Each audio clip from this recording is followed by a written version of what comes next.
مولا علی شیر خدا فرماتے میں نے اسی سے تو رب کو پہچانا ہے کہ جو میں کرنا چاہتا تھا وہ نہیں ہوا بلکہ وہ ہوا جو میرا رب چاہتا تھا.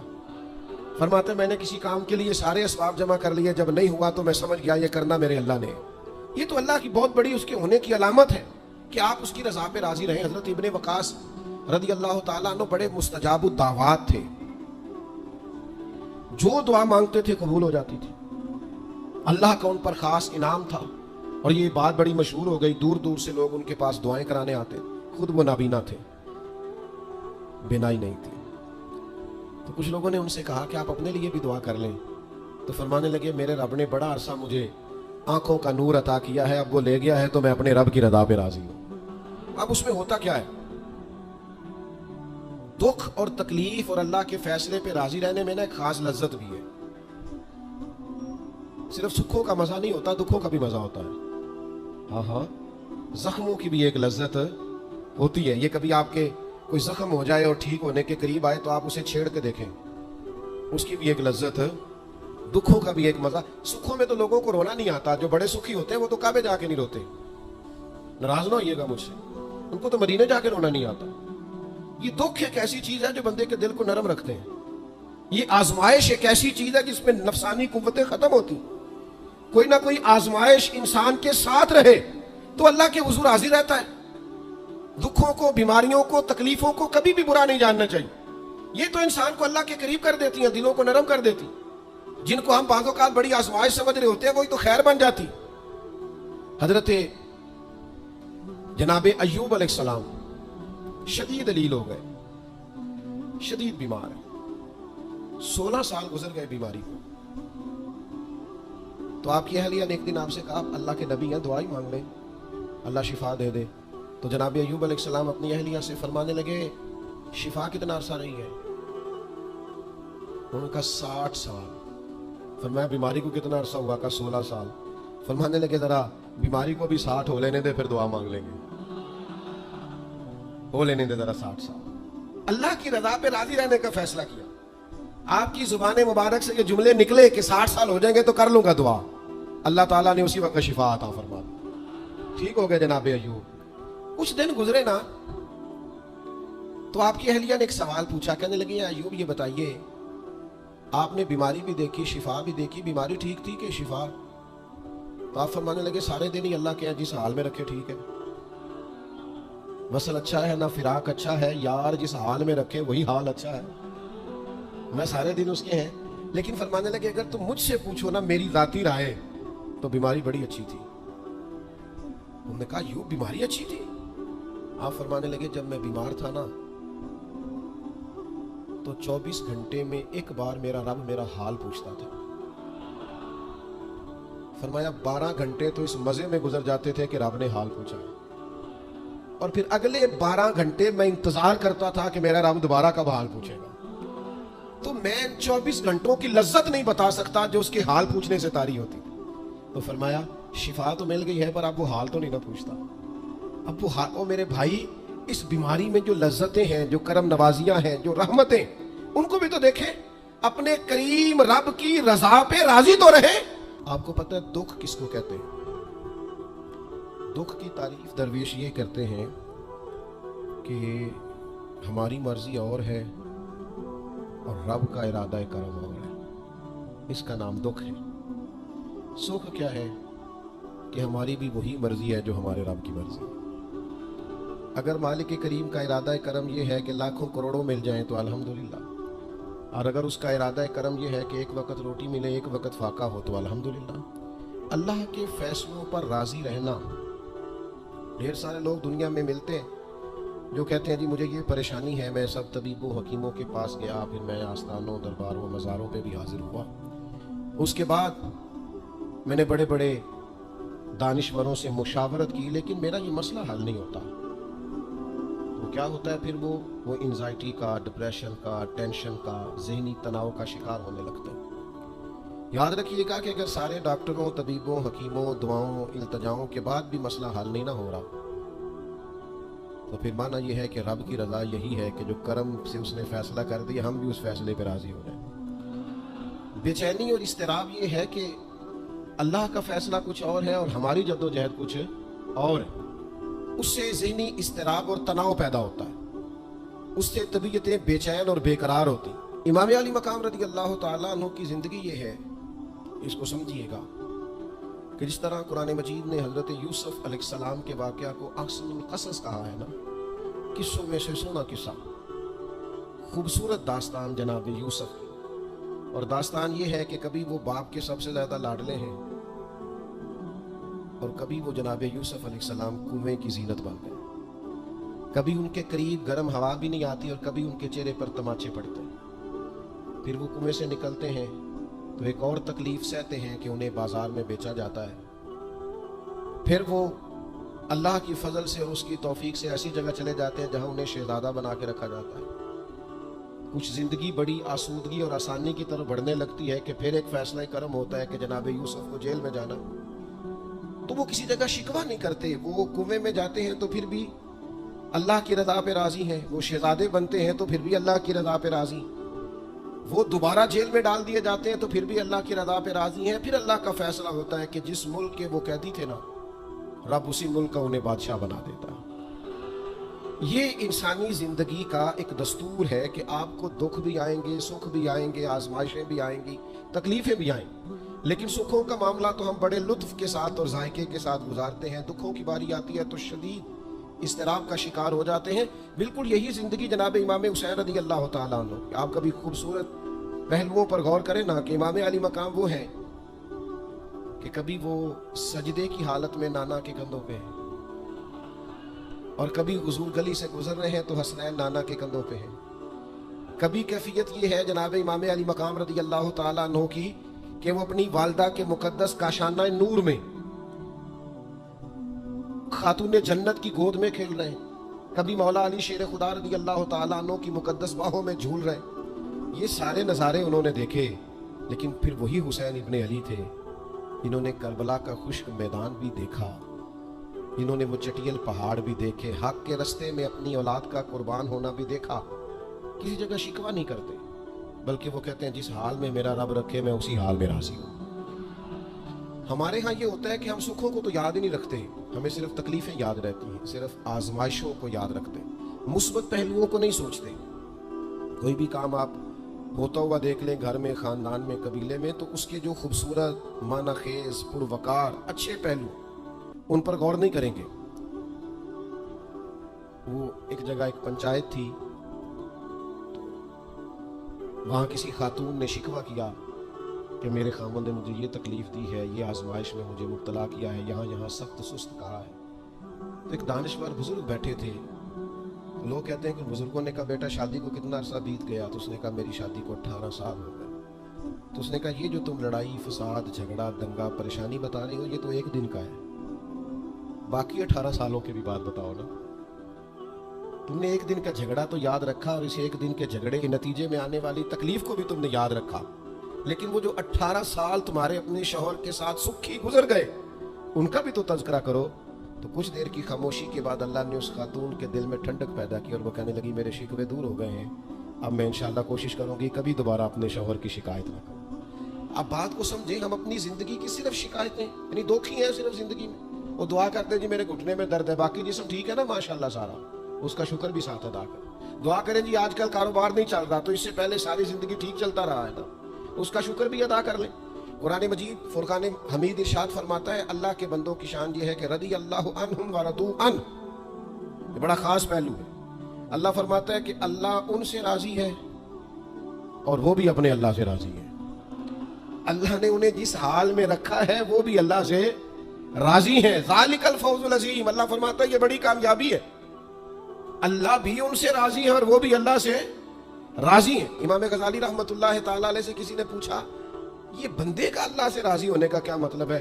تو امام صاحب فرمانے لگے رب تو کریم ہی بڑا ہے، یتیم کے سر پہ ہاتھ پھیر دو راضی ہو جاتا ہے، وہ طوائف کتے کو پانی پلا دے تو مالک راضی ہو جاتا ہے، وہ تو مہربانی بڑا ہے، تم نے رو کے 2 آنسو بہا دیے وہ راضی ہو جاتا ہے۔ فرماتے بندے کا مسئلہ ہے، مسئلہ تو بندے کا ہے، یہ راضی ہوتا ہی نہیں، یہ ہر وقت شکوے کرتا ہے، ہر وقت شکایات کرتا ہے، ہر وقت اس کا ذہن الجھا رہتا ہے، ہر وقت کوئی نہ کوئی نئی چیز کا مطالبہ کرتا ہے۔